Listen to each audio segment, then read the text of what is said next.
ఈరోజు daily నోట్స్లో number 1 cricket board రద్దుకు ఏ దేశ parliament నిర్ణయం తీసుకుంది. నెంబర్ 2 ఏ దేశ సముద్రంలో కొత్త దీవి ఏర్పడింది. నెంబర్ 3 తాజాగా 3 జడ్జీల ప్రమాణ స్వీకారంతో సుప్రీంకోర్టులో జడ్జీల సంఖ్య ఎంతకు చేరింది. నెంబర్ 4 ప్రపంచంలోనే తొలిసారి కన్నును సమూలంగా మార్చిన వైద్యులు ఎవరు.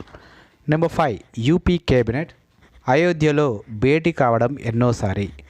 నెంబర్ 6 భారత పర్యటనకు వచ్చిన లాయిడ్ ఆస్టిన్ ఏ దేశ రక్షణ మంత్రి. మొదలైన ముఖ్య ప్రశ్నలకి సమాధానాలే ఈరోజు డైలీ నోట్స్లో. సమాధానాలు మరియు వాటి వివరాల కోసం పూర్తి వీడియో చూడండి.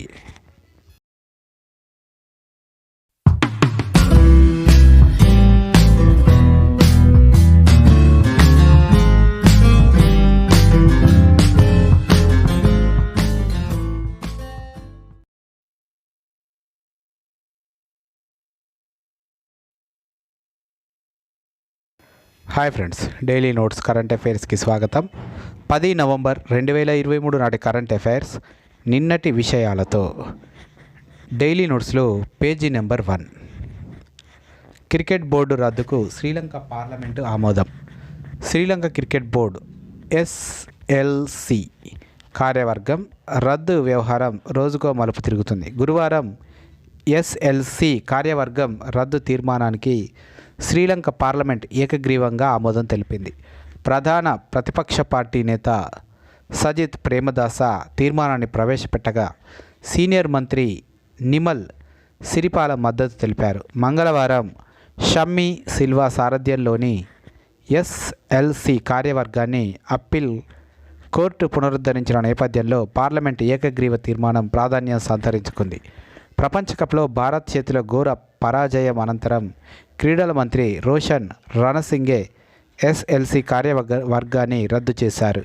మాజీ కెప్టెన్ అర్జున రణతుంగ సారథ్యంలో 7 సభ్యులతో మధ్యంతర కమిటీని నియమించారు. రద్దయిన కార్యవర్గం ఈ నిర్ణయాన్ని సవాల్ చేస్తూ అప్పీల్ కోర్టును ఆశ్రయించింది. ఇక్కడ మనం గుర్తుంచుకోవాలి, శ్రీలంక క్రికెట్ బోర్డు ఎస్సిఎల్ను మరి రద్దు చేస్తూ శ్రీలంక పార్లమెంటు ఏకగ్రీవంగా ఆమోదం తెలపడం అనేది జరిగింది. ప్రధాన ప్రతిపక్ష పార్టీ నేత సజిత్ ప్రేమదాస ఈ తీర్మానాన్ని ప్రవేశపెట్టగా శ్రీలంక పార్లమెంటు క్రికెట్ బోర్డును రద్దుకు ఆమోదం తెలపడం అనేది జరిగింది. పేజీ నెంబర్ 2 జపాన్ సముద్రంలో కొత్త ద్వీపం. 3 వారాల కిందట జపాన్లోని సముద్రంలో అగ్నిపర్వతం విస్ఫోటనం చెంది ఓ కొత్త ద్వీపం ఏర్పడింది. అయితే అది ఎక్కువ కాలం ఉండకపోవచ్చని అక్కడి నిపుణులు పేర్కొంటున్నారు.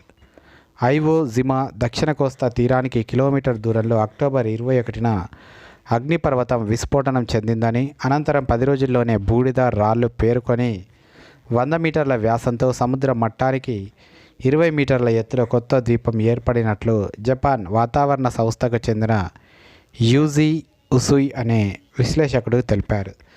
దాన్ని నిపుణులు విశ్లేషిస్తున్నారని, అయితే అది ఎక్కువ కాలం ఉండకపోవచ్చని వారు పేర్కొన్నట్లు ఆయన తెలిపారు. ఇక్కడ మనం గుర్తుంచుకోవాలి, 3 వారాల కింద జపాన్లోని సముద్రంలో అగ్నిపర్వతం విస్ఫోటనం చెంది ఒక కొత్త ద్వీపం అనేది ఏర్పడ్డది. జపాన్లోని సముద్రంలో అగ్నిపర్వతం విస్ఫోటనం చెందడం వల్ల ఐవో జిమా దక్షిణ కోస్తా తీరానికి కిలోమీటర్ దూరంలో ఈ అగ్నిపర్వతం అక్టోబర్ 21న విస్ఫోటనం చెందిందని, అనంతరం 10 రోజుల్లోనే బూడిదరాలు పేర్కొని 100 మీటర్ల వ్యాసంతో సముద్ర మట్టానికి 20 మీటర్ల ఎత్తులో ఈ కొత్త ద్వీపం ఏర్పడింది. పేజీ నెంబర్ 3 సుప్రీంకోర్టు జడ్జీల ప్రమాణ స్వీకారం. 34కు చేరిన న్యాయమూర్తుల సంఖ్య. సుప్రీంకోర్టు నూతన న్యాయమూర్తులుగా justice Satish Chandra Sharma, justice Augustine George Masih, justice Sandeep మెహతాలు పదవి ప్రమాణ స్వీకారం చేశారు. గురువారం సాయంత్రం కోర్టు పని గంటలు ముగిసిన అనంతరం ప్రధాన న్యాయమూర్తి జస్టిస్ డివై చంద్రచూడ్ వీరి చేత ప్రమాణ స్వీకారం చేయించారు.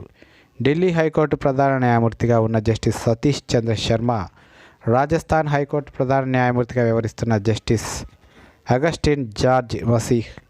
గౌహటి హైకోర్టు ప్రధాన న్యాయమూర్తిగా బాధ్యతల్లో ఉన్న జస్టిస్ సందీప్ మెహతాలను సుప్రీంకోర్టు న్యాయమూర్తిగా నియమించాలని సిజేఐ జస్టిస్ డివై చంద్రచూడ్ నేతృత్వంలోని కొలీజియం ఈ నెల 6న సిఫార్సు చేసింది. కేంద్ర ప్రభుత్వం దాన్ని పరిశీలించి రాష్ట్రపతికి పంపగా ఆమె వీరి నియామకానికి ఆమోదముద్ర వేశారు. దాంతో కేంద్ర న్యాయశాఖ గురువారం నియామక ఉత్తర్వులు జారీ చేసింది. మధ్యాహ్నం 2:35 సమయంలో కేంద్ర న్యాయశాఖ మంత్రి అర్జున్ రామ్ మేఘ్వాల్ ఈ విషయాన్ని సామాజిక మాధ్యమం ఎక్స్ ద్వారా వెల్లడించారు. సాయంత్రం 4:15 కొత్త న్యాయమూర్తుల పదవి ప్రమాణ స్వీకారం చేశారు. ఇలా నియామక ఉత్తర్వులు వెలువడిన రోజే న్యాయమూర్తులు బాధ్యతలు చేపట్టడం విశేషం. దీంతో సుప్రీంకోర్టు న్యాయమూర్తుల సంఖ్య పూర్తి స్థాయిలో 34కి చేరింది. ఇక్కడ మనం గుర్తుంచుకోవాలి, సుప్రీంకోర్టుకి నూతన న్యాయమూర్తులుగా 3 న్యాయమూర్తులు ప్రమాణ స్వీకారం చేశారు. అందులో ఒకరు జస్టిస్ సతీష్ చంద్ర శర్మ, రెండవ వారు జస్టిస్ అగస్టిన్ జార్జ్ మసీహ్, మూడవ వారు జస్టిస్ సందీప్ మెహతాలు. ఈ ముగ్గురు కూడా తాజాగా సుప్రీంకోర్టు న్యాయమూర్తులుగా ప్రమాణ స్వీకారం చేశారు. దీంతో సుప్రీంకోర్టులో న్యాయమూర్తుల సంఖ్య పూర్తి స్థాయిలో 34కి, ఈ ముగ్గురు నియామకాలతో 34కు చేరింది సుప్రీంకోర్టు జడ్జీల సంఖ్య. Page number 4. కన్నును సమూలంగా మార్చిన న్యూయార్క్ వైద్యులు. ప్రపంచంలో ఇదే తొలిసారి. అంధత్వాన్ని, దృష్టిలోపాలను సరిచేయడానికి కార్నియా మార్పిడి వంటివి చేస్తున్న న్యూయార్క్లోని వైద్యులు మాత్రం అత్యంత సంక్లిష్టమైన శస్త్రచికిత్స ద్వారా పూర్తిగా ఒక వ్యక్తి కంటిని మార్చి వేసి రికార్డు సృష్టించారు. ఇలాంటిది ప్రపంచంలోనే తొలిసారి అని చెబుతున్నారు. అయితే ఆ కన్ను ద్వారా దృష్టి వస్తుందా లేదా అనేది త్వరలో తేలనుంది. అధిక వోల్టేజీ ఉన్న విద్యుత్ తీగలు తగిలిన కారణంగా ఆరన్ జేమ్స్ అనే వ్యక్తి ముఖం చాలా వరకు కాలిపోగా ఒక కన్ను మొత్తం పోయింది. కుడి కంటిని రెప్పతో సహా సమూలంగా మార్చేస్తే ఆయన ముఖానికి కొత్త రూపు ఇచ్చినట్లవుతుందని న్యూయార్క్ సిటీలోని లాంగోన్ హెల్త్ ఆసుపత్రి వైద్యులు భావించారు. ఆ ప్రకారం మే నెలలో 21 గంటల సేపు చేసిన శస్త్రచికిత్స విజయవంతమై కొత్త కన్ను ఆరోగ్యంగా ఉందని వారు గురువారం ప్రకటించారు. కన్నును మూసి తెరవడం సాధ్యం కాకపోయినా కంటిపై స్పర్శ మాత్రం తెలుస్తుందని జేమ్స్ చెప్పారు. భవిష్యత్తులో ఇది ఎన్నో నూతన మార్గాలకు ద్వారం తెరుస్తుందని వైద్యులు చెబుతున్నారు. ఇక్కడ మనం గుర్తుంచుకోవాలి, ప్రపంచంలోనే తొలిసారిగా న్యూయార్క్ వైద్యులు ఒక అత్యంత క్లిష్టమైన శస్త్రచికిత్సను చేసి ఒక వ్యక్తి కంటిని పూర్తిగా మార్చివేసి రికార్డు సృష్టించారు. గతంలో కార్నియా వంటివి మార్చినప్పటికీ పూర్తి కన్ను మార్చలేదు. తొలిసారిగా, ప్రపంచంలోనే తొలిసారిగా న్యూయార్క్ చెందినటువంటి లాంగోన్ హెల్త్ ఆసుపత్రి వైద్యులు ఒక వ్యక్తి యొక్క కన్నుని పూర్తిగా మార్పిడి చేయడం అనేది జరిగింది. Page number 5. తొలిసారి అయోధ్యలో యూపీ కేబినెట్ భేటీ. 25 ఎకరాల్లో ఆలయ మ్యూజియం నిర్మాణానికి ఆమోదం. ఉత్తరప్రదేశ్లోని అయోధ్యలో రామమందిర నిర్మాణం పనులు తుది దశకు చేరుకుంటున్న వేళ యోగి ఆదిత్యనాథ్ ప్రభుత్వం తొలిసారి ఇక్కడ కేబినెట్ సమావేశం నిర్వహించింది. యోగి నేతృత్వంలోని మంత్రిమండలి సభ్యులు గురువారం హనుమాన్ గడి ఆలయంలో ప్రత్యేక పూజలు చేసిన అనంతరం రామ్లల్లా ఆలయాన్ని దర్శించారు. అక్కడి నుంచి రామకథ మండపానికి చేరుకొని కేబినెట్ సమావేశాన్ని నిర్వహించారు.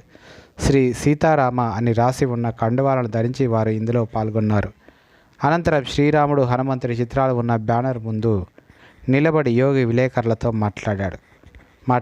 25 ఎకరాల స్థలంలో ఆలయ మ్యూజియం, శ్రీరామ జన్మభూమి తీర్థ వికాస్ పరిషత్ను ఏర్పాటు చేయడానికి సమావేశంలో నిర్ణయించినట్లు ఆయన తెలిపారు. అయోధ్య పరిశోధన సంస్థను అంతర్జాతీయ రామాయణ వేద పరిశోధన సంస్థగా అభివృద్ధి చేయనున్నట్లు ప్రకటించారు. ఇక్కడ మనం గుర్తుంచుకోవాలి, ఉత్తరప్రదేశ్లోని అయోధ్యలో యోగి ఆదిత్యనాథ్ క్యాబినెట్ తొలిసారి భేటీ కావడం జరిగింది ఉత్తరప్రదేశ్లోని అయోధ్యలో.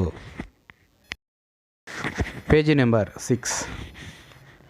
అమెరికా రక్షణ మంత్రి లాయిడ్ ఆస్టిన్ రాక. అమెరికా రక్షణ మంత్రి లాయిడ్ ఆస్టిన్ గురువారం భారత్ చేరుకున్నారు. భారత్ అమెరికా చర్చల్లో పాల్గొనేందుకు ఆయన వచ్చారు.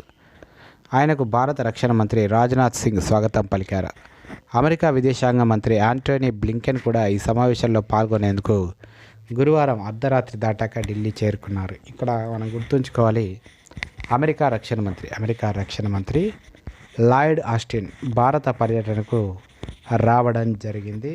భారత రక్షణ మంత్రి రాజ్నాథ్ సింగ్ ఆయనకు ఘన స్వాగతం పలికారు, అమెరికా రక్షణ మంత్రి లాయిడ్ ఆస్టిన్కి. అదేవిధంగా అమెరికా విదేశాంగ మంత్రి అయినటువంటి యాంటోనీ బ్లింటన్ కూడా మరి భారత్కు రావడం అనేది జరిగింది. ఈరోజు ప్రశ్నలు జవాబులు. నంబర్ 1, క్రికెట్ బోర్డు రద్దుకు ఏ దేశ పార్లమెంటు నిర్ణయం తీసుకుంది? దీనికి సమాధానం శ్రీలంక. నెంబర్ 2, ఏ దేశ సముద్రంలో కొత్త దీవి ఏర్పడింది? దీనికి సమాధానం జపాన్. నెంబర్ 3, తాజాగా 3 జడ్జీల ప్రమాణ స్వీకారంతో సుప్రీంకోర్టులో జడ్జీల సంఖ్య ఎంతకు చేరింది? దీనికి సమాధానం 34కి. నెంబర్ 4, ప్రపంచంలోని తొలిసారిగా కన్నును సమూలంగా మార్చిన వైద్యులు ఎవరు? దీనికి సమాధానం న్యూయార్క్ వైద్యులు. నెంబర్ 5, యూపీ కేబినెట్ అయోధ్యలో భేటీ కావడం ఎన్నోసారి? దీనికి సమాధానం తొలిసారి. నెంబర్ 6, భారత పర్యటనకు వచ్చిన లాయిడ్ ఆస్టిన్ ఏ దేశ రక్షణ మంత్రి? దీనికి సమాధానం అమెరికా.